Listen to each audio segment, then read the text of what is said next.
wabarakatuh. Oke, yang saya hormati Waalaikumsalam Pak warahmatullahi Fitri, wabarakatuh. Pak Yudi, dan teman-teman dari Diksi.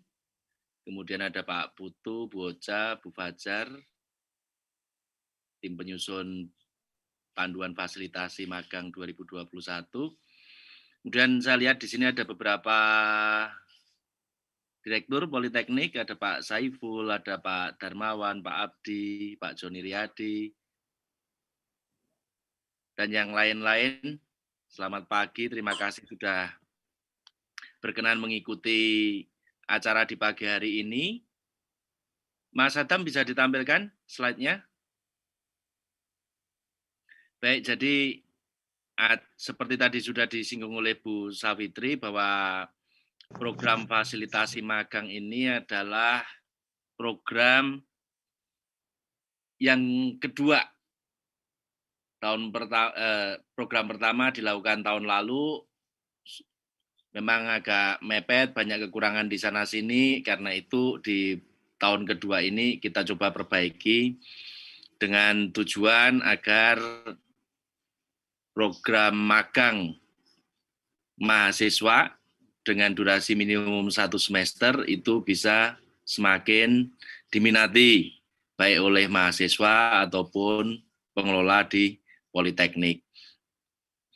Baik, next Pak Adam. Ini dari tim penyusun, next. Nah, secara umum, magang yang difasilitasi di dalam program ini dikategorikan menjadi 3. Yang pertama adalah magang di IDUKA, baik itu di industri, dunia usaha, dan dunia kerja.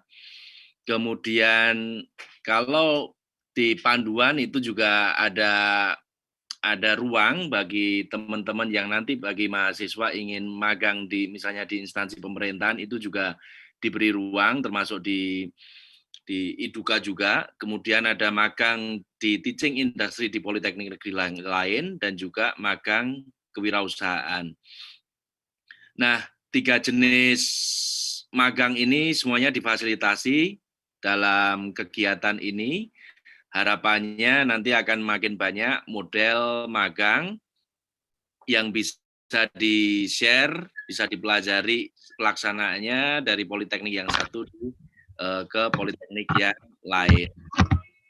Nah, untuk magang teaching industry itu memang dibatasi bahwa teaching industry-nya harus di Politeknik Negeri yang lain.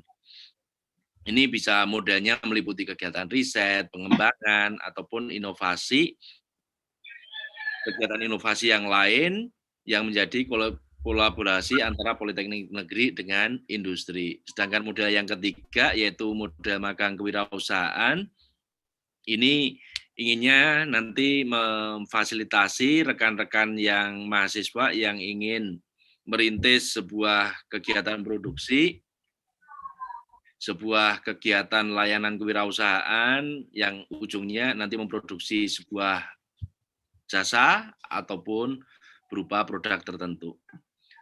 Lanjut, Mas. Dan kalau kita kaitkan dengan program Merdeka Belajar dan Kampus Merdeka, magang ini merupakan salah satu dari sekian banyak opsi Merdeka Belajar yang bisa dilaksanakan. Panduannya memang masih panduannya sudah tersedia yang diterbitkan oleh Dikti dan mungkin bisa diadopsi oleh teman-teman dari Politeknik yang lain. Nah, secara umum tahapan dari program fasilitasi magang ini secara garis besar adalah sebagai berikut. Yang pertama nanti Perguruan Tinggi Penyelenggara Pendidikan Vokasi itu mengajukan proposal yang dikirim ke Diksi. Isi proposalnya apa nanti akan dibahas oleh Pak Putu, akan dijelaskan oleh Pak Putu. Kemudian berdasarkan proposal yang diajukan oleh PT PPV, maka Diksi akan melakukan seleksi. Seleksi tentunya akan dilakukan dengan beberapa kriteria, diantaranya pemerataan, terus kemudian ketersediaan dana, dan yang lainnya. Kemudian bagi proposal yang disetujui, selanjutnya akan dilakukan penandatanganan perjanjian kerjasama, kemudian dilakukan pelaksanaan, kemudian jika diperlukan memang nanti akan dilakukan peninjauan pelaksanaan kegiatan dan mungkin akan ada evaluasi dari yang akan dilaksanakan oleh Diksi, dan yang terakhir adalah pelaporan. Next. Nah, tujuan dari penyelenggaraan program fasilitasi magang vokasi ini secara umum adalah memberikan bantuan peningkatan kualitas relevansi magang dan bantuan fasilitasi magang kepada mahasiswa vokasi. Jadi penerimanya adalah mahasiswa ya Bapak Ibu ya. Kemudian harapannya jika program ini berjalan maka akan ada peningkatan intensitas kerjasama antara perguruan tinggi penyelenggara pendidikan vokasi dengan IDUKA. Nah, jadi ada intensitas komunikasi, intensitas aktivitas, dan lain sebagainya. Sehingga harapannya nanti akan tercapai tujuan yang kedua, yaitu peningkatan link and match antara perguruan tinggi penyelenggara pendidikan vokasi dengan IDUKA. Dan ultimate goal-nya tentu saja adalah peningkatan kompetensi mahasiswa vokasi agar sesuai dengan apa yang dibutuhkan oleh IDUKA. Karena IDUKA-nya juga terlibat langsung dalam proses pembelajaran melalui magang. Next. Nah, secara umum nanti sudah pelaksanaan program fasilitasi ini ada beberapa luaran yang diharapkan bisa dicapai.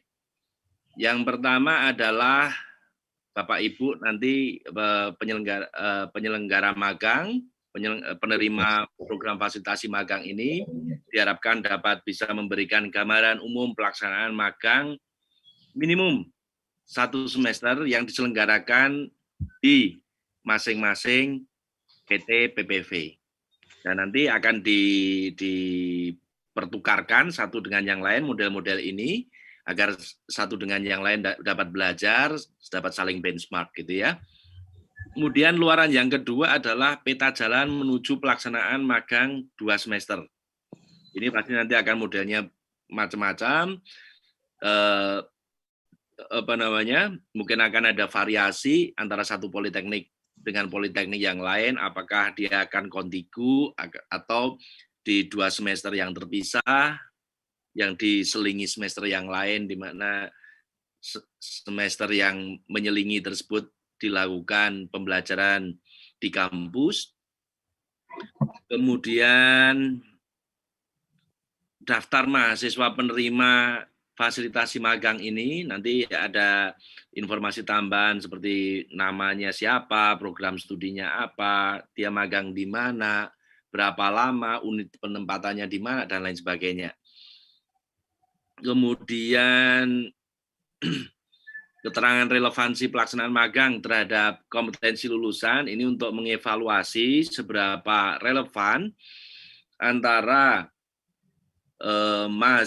kompetensi yang diberikan kepada mahasiswa dengan yang dibutuhkan oleh tempat magang. Ini nanti mungkin bisa juga dijadikan sebagai feedback bagi Politeknik Bapak Ibu sekalian untuk mengevaluasi seberapa relevan pelaksanaan pembelajaran dengan kebutuhan di industri. Kemudian lesson learn pelaksanaan magang, apa yang didapat selama menyelenggarakan magang 1 semester, termasuk masukan, dan kemudian mungkin saran pelaksanaan magang ke depannya, dan lain sebagainya. Dan yang nomor 6, luaran yang diharapkan itu adalah minimal 2 video berdurasi 3-7 menit, bebas ini ya, yang menggambarkan pengalaman mahasiswa saat magang. Harapannya nanti video-video ini akan saling dipertukarkan satu dengan yang lain sehingga politeknik yang lain dapat mendengar, dapat melihat pengalaman Bapak Ibu sekalian dalam menyelenggarakan magang. Silahkan nanti untuk pemilihan videonya termasuk program studi, termasuk konteks industrinya seperti apa, nanti diserahkan sepenuhnya kepada PT PPV penerima program fasilitasi ini. Next, Pak Adam. Nah, program ini memang masih dikhususkan hanya untuk PT PPV negeri. Kemudian setidaknya PT PPV tersebut sudah memiliki rekam jejak pelaksanaan magang minimum 3 bulan. Dan diutamakan PT PPV tersebut sudah memiliki MOU dengan industri. Atau bisa jadi bisa berupa masih korespondensi email atau surat, itu juga diperbolehkan, yang isinya diantaranya berisi magang, kemudian pengembangan kurikulum, atau penelitian, atau pengabdian masyarakat, atau pemanfaatan sumber daya bersama, komitmen dukungan terhadap keterserapan lulusan, dan yang lain sebagainya. Next. Kemudian bagi mahasiswa itu dipersyaratkan bahwa dia harus aktif, yang pertama dan yang utama. Terus kemudian yang kedua, wajib melampirkan surat penerimaan dari tempat magang. Kemudian yang ketiga, maaf saya balik lagi ke yang poin 2, jadi baik mahasiswa yang belum melaksanakan magang tapi sudah menerima surat penerimaan magang, ataupun yang sudah melaksanakan magang misalnya di bulan kelima dari 6 bulan program magang, itu boleh mengikuti program fasilitasi magang ini. Kemudian yang ketiga, memiliki komitmen yang kuat untuk mengikuti program ini sampai selesai. Dan diharapkan tidak ada pendanaan ganda yang sama-sama bersumber dari dana APBN. Nanti mahasiswanya diminta untuk membuat surat pernyataan. Kemudian yang keempat, diutamakan calon peserta program fasilitasi ini nantinya itu berlatar belakang ekonomi tidak mampu. Nah, seleksi itu sepenuhnya nanti diserahkan dan dilakukan oleh PT PPV masing-masing. Next. Nah, proposal selanjutnya akan disampaikan oleh Pak Putu. Silakan Pak Putu. Oke, terima kasih Pak Uuf. Selamat pagi Bapak Ibu Direktur dan Bapak Ibu pengelola di program magang di masing-masing politeknik, dan juga adik-adik mahasiswa yang akan melaksanakan magang di tahun ini. Jadi secara garis besar sebetulnya proposal yang kita harapkan untuk bisa diajukan ke Diksi adalah relatif sama dengan proposal tahun lalu. Jadi secara format relatif sama, hanya ada beberapa tambahan mungkin ya di kontennya. Jadi secara sistematika bisa dijelaskan sebagai berikut. Yang pertama, halaman judul atau cover. Ini memuat informasi nama institusi dan program yang diajukan. Seperti contoh pada lampiran 1. Nanti Bapak Ibu bisa melihat di panduan, jadi mungkin akan di-share dalam waktu kami mungkin bisa di-share nanti hari ini. Jadi di cover sendiri mohon juga dilampirkan atau disebutkan gelombang yang diikuti. Jadi seperti yang disampaikan Bu Sawitri tadi bahwa untuk tahun ini kita akan adakan 2 gelombang gitu. Di periode Januari sampai Juni dan periode Juli sampai Desember. Jadi mohon disampaikan di cover gelombang mana yang diikuti begitu. Kemudian yang kedua terkait dengan halaman identitas dan pengesahan, jadi isinya juga sama. Jadi isinya informasi ringkas, nama, kemudian alamat lengkap dari PT PPV, kemudian email dari Ketua Pelaksana, dan mohon jangan lupa juga menyebutkan resume dari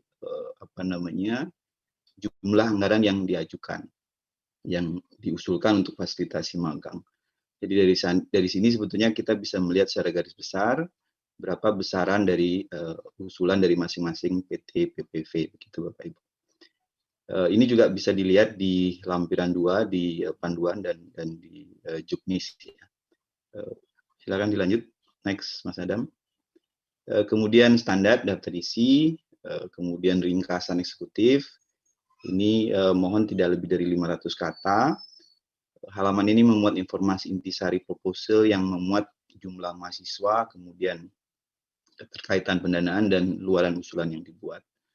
Jadi ringkasan dari seluruh isi proposal yang Bapak Ibu ajukan.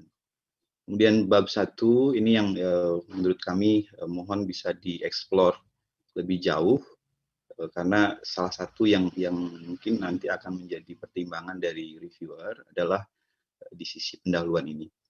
Jadi halaman ini mohon dieksplor, dijelaskan terkait rekam jejak pelaksanaan magang yang sudah dilaksanakan sebelumnya di tempat Bapak Ibu, dan juga terkait dengan rekam jejak kerjasama yang sudah dilaksanakan selama ini, baik terkait dengan pelaksanaan magang atau juga kerjasama lain yang sudah dilaksanakan antara perguruan tinggi Bapak Ibu dengan industri, dunia usaha dan dunia kerja.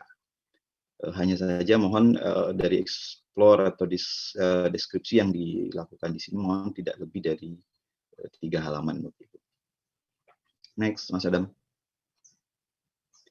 Oke, kemudian di bab 2 ini mohon bisa dijelaskan pola magang yang diusulkan seperti apa sesuai dengan 3 klasifikasi pola magang yang sudah dijelaskan di atas oleh Pak Uuf.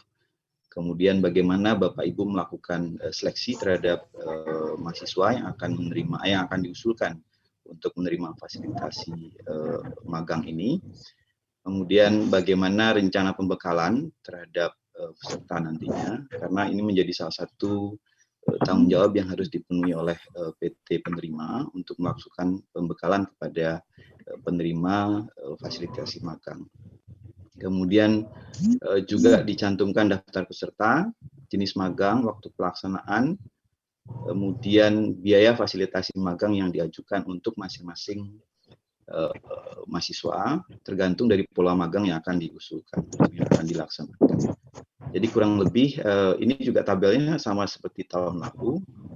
Jadi ada nama peserta di situ, kemudian berasal dari program studi mana, kemudian nama mitra magangnya, jadi di mana mahasiswa tersebut akan melaksanakan pemagangan, masuk usahakan ada unit kerja di mitra, di mana mahasiswa akan ditempatkan. Ini perlu bagi kami juga untuk melihat seberapa jauh relevansi antara program studi program studi dari mahasiswa itu sendiri dengan unit kerja di mana mahasiswa itu akan ditempatkan di tempat magangnya. Kemudian jenis magang silahkan diisi apakah WFO atau WFH atau gabungan antara WFO dan WFH. Kemudian lokasi mitra, ini juga mohon diisi dengan clear, karena ini nanti terkait dengan klasifikasi pembiayaan fasilitasi yang akan diberikan. Apakah dalam satu kota, ataukah kota dalam satu provinsi, atau klasifikasi lainnya. Jadi mohon diisi jelas lokasi dari perusahaan atau mitra di mana mahasiswa akan melakukan pemagangan. Kolom berikutnya adalah biaya fasilitasi. Ini besaran biaya fasilitasi yang akan diusulkan untuk masing-masing mahasiswa. Kemudian ada juga biaya asuransi ketenaga kerjaan. Jadi sudah ditentukan besarannya juga. Kemudian biaya tes antigen. Nah, biaya tes antigen ini memang kita masukkan karena kondisi saat ini, terutama untuk adik-adik mahasiswa yang akan melaksanakan pemagangan secara WFO ya, from office ya. Sementara untuk yang work from home, mohon tidak dicantumkan untuk tes antigen, kecuali double blended, dalam artian di samping dia juga work from office, tapi juga work from home begitu. Jadi mungkin ada beberapa mahasiswa yang harus melaksanakan pemagangan secara double ini. Jadi sebagian waktunya dikerjakan di rumah, tapi ada waktu di mana mereka harus report ke tempat magangnya untuk melaksanakan sebagian dari aktivitas magang. Kemudian ya di kolom terakhir tentunya jumlah dari masing-masing peserta, dan di terakhir mohon dicantumkan total dari usulan yang akan diajukan. Jadi dari sini kami bisa melihat besarannya usulan dari masing-masing perguruan tinggi pengusul. Oke, next Mas Adam. Kemudian bab 3, ini berisi peta jalan dan video dokumentasi. Jadi Bapak Ibu untuk tahun ini memang kita memberikan pendanaan untuk memberikan fasilitasi untuk teman-teman perguruan tinggi dalam menyusun peta jalan pelaksanaan magang 2 semester. Jadi kami berharap bahwa dari program ini nanti kita punya gambaran di masing-masing perguruan tinggi seperti apa konsep mekanisme yang akan dilaksanakan untuk mengimplementasikan magang 2 semester. Kemudian di bab ini juga mohon bisa dijelaskan rencana terkait dengan video dokumentasi, mungkin gambaran ringkas senario, kemudian konten daripada video dan lain-lain gitu ya. Di samping itu untuk bab ini mohon juga bisa diberikan gambaran tentang rancangan anggaran dan biaya dari penyusunan peta jalan dan juga video dokumentasi yang akan dikumpulkan pada saat laporan diajukan ke Jakarta.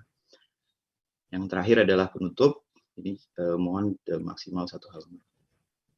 Kemudian terkait lampiran, jadi lampiran dari proposal yang akan diajukan paling tidak memuat hal-hal sebagai berikut. Yang pertama rekam jejak magang, kemudian daftar MOU yang dimiliki.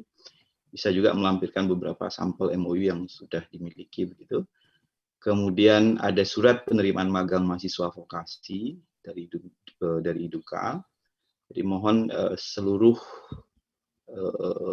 mahasiswa yang diajukan itu ada lampiran surat penerimaan magang mahasiswa dari masing-masing industri. Jadi kami di kepanitiaan ini bisa mengetahui dengan jelas, bisa memastikan bahwa mahasiswa yang diajukan itu benar-benar akan melakukan pemagangan di industri yang sudah disebutkan di list di atas. Kemudian yang terakhir adalah surat pernyataan peserta magang terkait dengan komitmen di atas yang sudah dijelaskan bahwa akan melaksanakan pemagangan sampai tuntas sesuai dengan perencanaan di awal. Next, Mas Adam. Oke, berikut tentang komponen biaya. Jadi untuk komponen biaya, pertama adalah dari sisi PT pengusul, mohon dapat menyediakan dana pendamping minimal 5% dari dana yang disetujui, bukan dari dana yang diusulkan ya Bapak Ibu, dari dana yang disetujui untuk biaya pengelolaan dari program, pengelolaan dari kegiatan selama program magang ini dilaksanakan. Kemudian dari sisi biaya yang diusulkan ada 3 komponen yang akan kita siapkan begitu, kita fasilitasi. Yang pertama adalah untuk pembuatan peta jalan.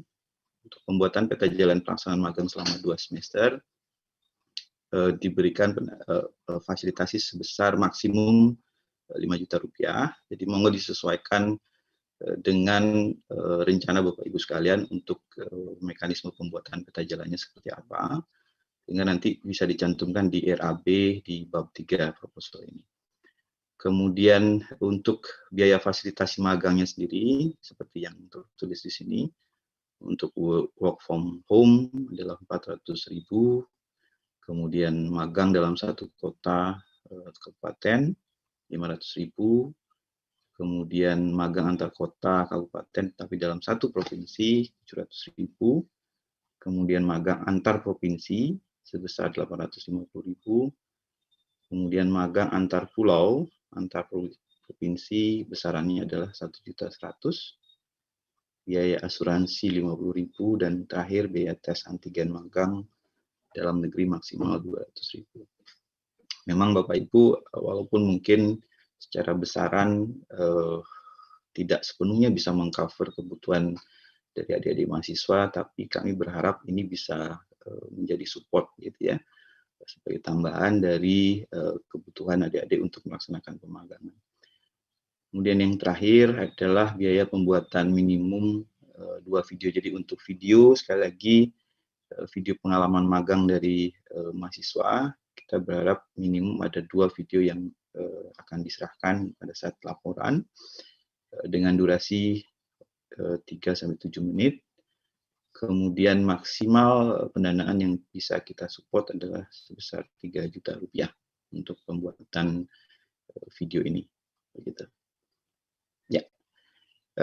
Untuk jadwal pelaksanaan, sekali lagi kita akan laksanakan 2 gelombang, periode Januari-Juni, kemudian periode Juli sampai Desember. Jadi silahkan Bapak Ibu menyesuaikan dengan jadwal magang di tempat Bapak Ibu masing-masing.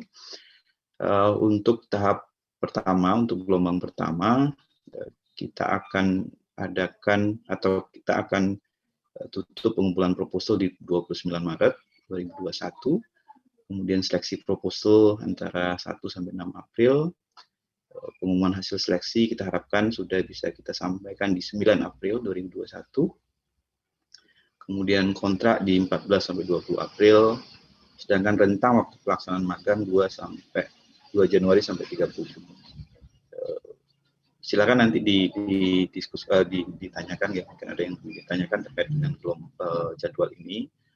Jadi gambarannya untuk mereka yang melaksanakan magang di Januari sampai 30 Juni itu bisa mengajukan untuk gelombang pertama. Jadi walaupun sudah sedang berjalan begitu, yang sudah melaksanakan mulai Januari kemarin, itu juga bisa diajukan pada gelombang pertama untuk fasilitasi magang ini.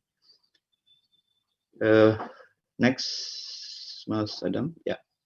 Nah, kemudian untuk pembekalan mahasiswa. Jadi kami berharap bahwa Bapak Ibu di masing-masing PT penerima fasilitasi magang untuk memberikan pembekalan kepada adik-adik mahasiswa yang menerima fasilitasi magang sebelum mereka melaksanakan pemagangan. Mekanisme seperti apa kami persilahkan kepada masing-masing PT penerima untuk pelaksanaannya. Yang jelas muatan yang ingin disampaikan dalam tahap pembekalan ini adalah pertama penjelasan tentang fasilitasi yang diterima oleh masing-masing mahasiswa, kemudian tanggung jawab peserta selama dan setelah pemagangan, termasuk juga terkait pelaporan, bukan hanya ke perguruan tingginya, tapi juga sebagai bagian dari pelaporan ke Jakarta begini prediksinya. Kemudian yang ketiga adalah workshop kode etik dan soft skill peserta magang. Ini biasanya memang sebelum magang ada materi untuk etos kerja industri dan seterusnya ya, mungkin bisa dimasukkan ke bagian aspek itu. Kemudian yang keempat, mohon bisa ditegaskan kembali komitmen peserta untuk bisa menyelesaikan pemagangan sesuai jangka waktu yang telah ditetapkan, sesuai dengan pernyataan yang sudah mereka sampaikan pada saat pengajuan proposal. Kemudian hal yang kelima adalah hal terkait administrasi keuangan yang menjadi tanggung jawab penerima fasilitasi magang. Mohon bisa diatur sesuai mekanisme di masing-masing perguruan tinggi. Dan yang terakhir adalah penandatanganan surat pernyataan dari mahasiswa penerima fasilitasi magang mahasiswa vokasi tahun 2021. Ini harusnya di awal gitu, karena disampaikan di proposal. Next, Mas Adam. Oke, terakhir untuk pengiriman dokumen, Bapak Ibu sesuai dengan jadwal yang sudah kami jelaskan di poin sebelumnya. Untuk pengiriman dokumen, mohon bisa dikirimkan ke alamat ini sesuai yang tercantum di sini dengan format file sebagai berikut. Jadi untuk yang PDF, nama PT PPV, das fasilitasi magang 2021. Kemudian untuk Excel-nya bisa disampaikan nama lampiran, kemudian nama dari perguruan tinggi fasilitasi magang 2021. dikirim ke sesuai alamat ini, magangkemahasiswaan@gmail.com. Sudah, saya pikir ya, oke. Baik Bapak Ibu, jadi demikian yang bisa kami sampaikan terkait dengan rencana pelaksanaan fasilitasi magang di 2021. Silahkan kalau memang ada hal-hal yang ingin diperjelas, ditanyakan, bisa disampaikan di sesi ini. Terima kasih Bapak Ibu sekalian. Saya serahkan kembali ke Pak Yudi. Selamat pagi.